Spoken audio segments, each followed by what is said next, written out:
જય શ્રી કૃષ્ણ. આજે આપણે વાત કરીશું સોમવતી અમાસની વાત.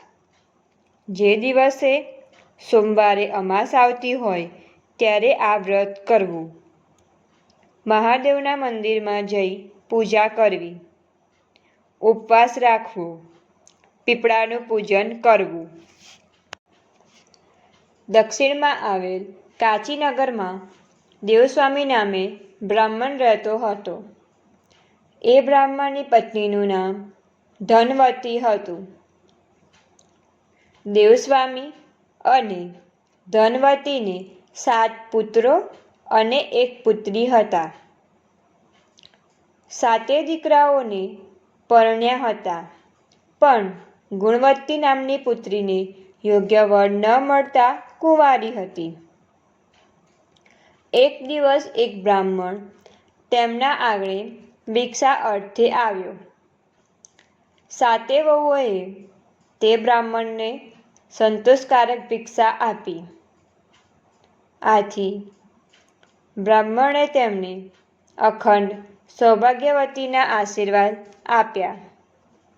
પછી ગુણવતીએ ભિક્ષા આપી ત્યારે બ્રાહ્મણે તેને ધર્મવતી થાના આશીર્વાદ આપ્યા. આ બધું પાસે ઊભેલ ધનવતી સાંભળી રહેલ હતી. તેણે બ્રાહ્મણને પૂછ્યું, તમે મારી વહુઓને અખંડ સૌભાગ્યના આશીર્વાદ આપ્યા, જ્યારે મારી દીકરીને ધર્મવતી થાના આશીર્વાદ આપ્યા, તેનું કારણ શું? ત્યારે બ્રાહ્મણે કહ્યું, તમે જ્યારે આ દીકરીના લગ્ન કરશો અને સપ્તપદીનો વિધિ થતો હશે ત્યારે તમારો જમાઈ મૃત્યુ પામશે. આથી મેં તેને ધર્મવતી થાનો આશીર્વાદ આપ્યો. ધનવતી બ્રાહ્મણની વાત સાંભળી હેબતાઈ થઈ ગઈ. તેણે બ્રાહ્મણને આ માટેનો કોઈ ઉપાય દર્શાવવા વિનંતી કરી. ત્યારે બ્રાહ્મણે જણાવ્યું કે સિંહલ દ્વીપમાં સોમા નામની એક ધોબણ છે.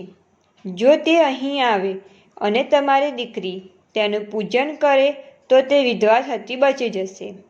આટલું કહી બ્રાહ્મણ ચાલતો થયો.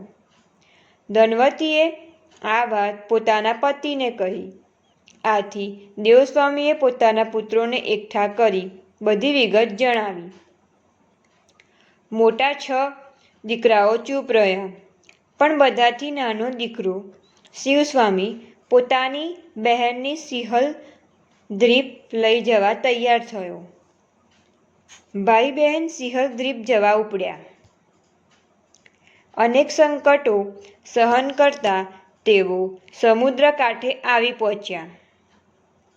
હવે તેઓ વિચારવા લાગ્યા કે હવે સમુદ્ર ઓળંગવો શી રીતે? તેઓ એક વડના ઝાડ નીચે બેઠા.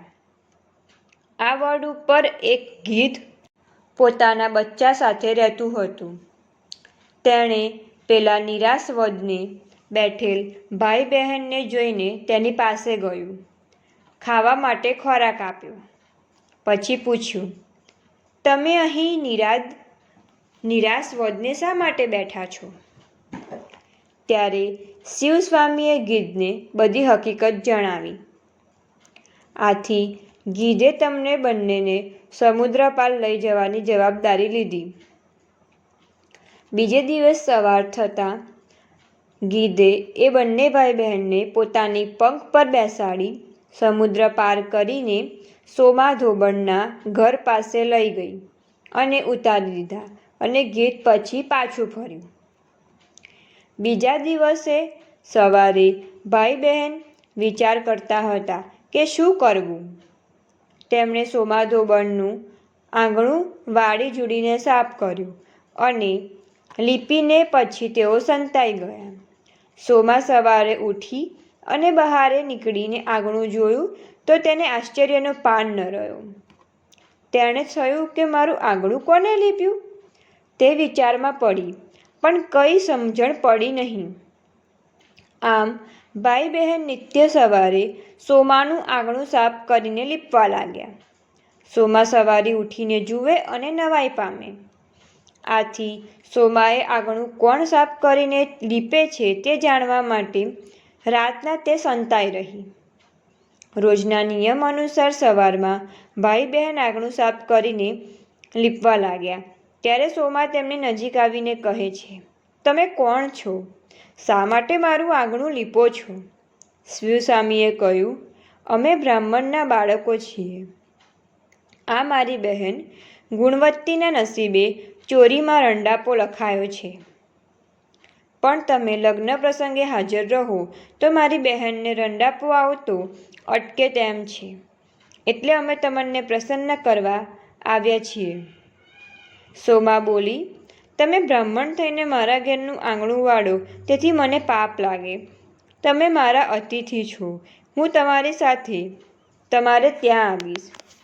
હવે મહેરબાની કરીને આ કામ કરશો નહીં. સોમાએ પોતાના દીકરાની વહુઓને બોલાવીને કહ્યું, હું આ ભાઈ બહેનની સાથે જાઉં છું. પણ જો આપણે ઘેર કોઈ મરી જાય તો હું આવું ત્યાં સુધી સાચવી રાખજો. આમ કહી સોમા વ્રતના પ્રભાવે શિવસ્વામી અને ગુણવત્તીને લઈ આકાશ માર્ગે ઉડી. પછી બધા કાંચીનગરમાં આવી પહોંચ્યા. સોમાને લઈ શિવસ્વામી અને ગુણવત્તી ઘેર આવ્યા.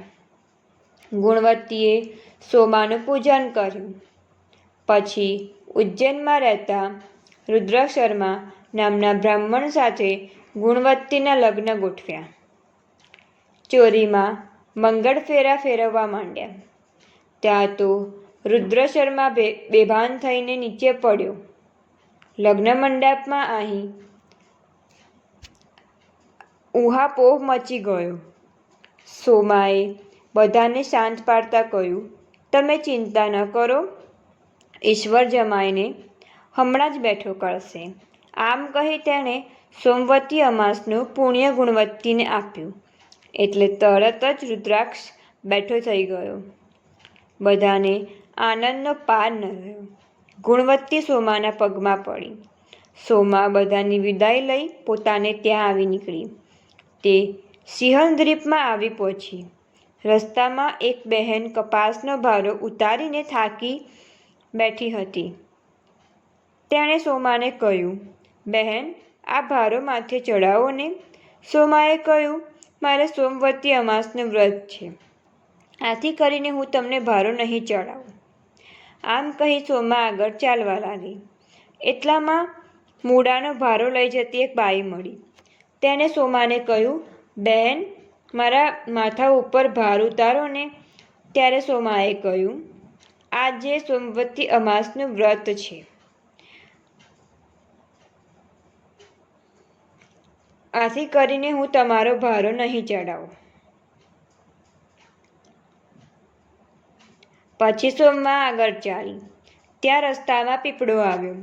સોમાએ 108 ફળો લઈ પીપળાની પ્રદક્ષિણા કરી અને ભગવાનનું પૂજન કર્યું.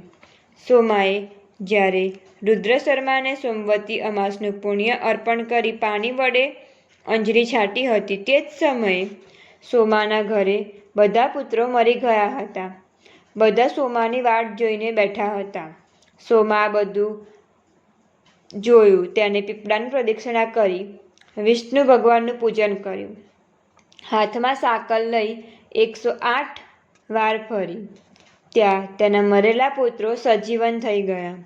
આમ સોમવતી અમાસનું વ્રત કરવાથી સ્ત્રીઓ અખંડ સૌભાગ્યવતી બને છે.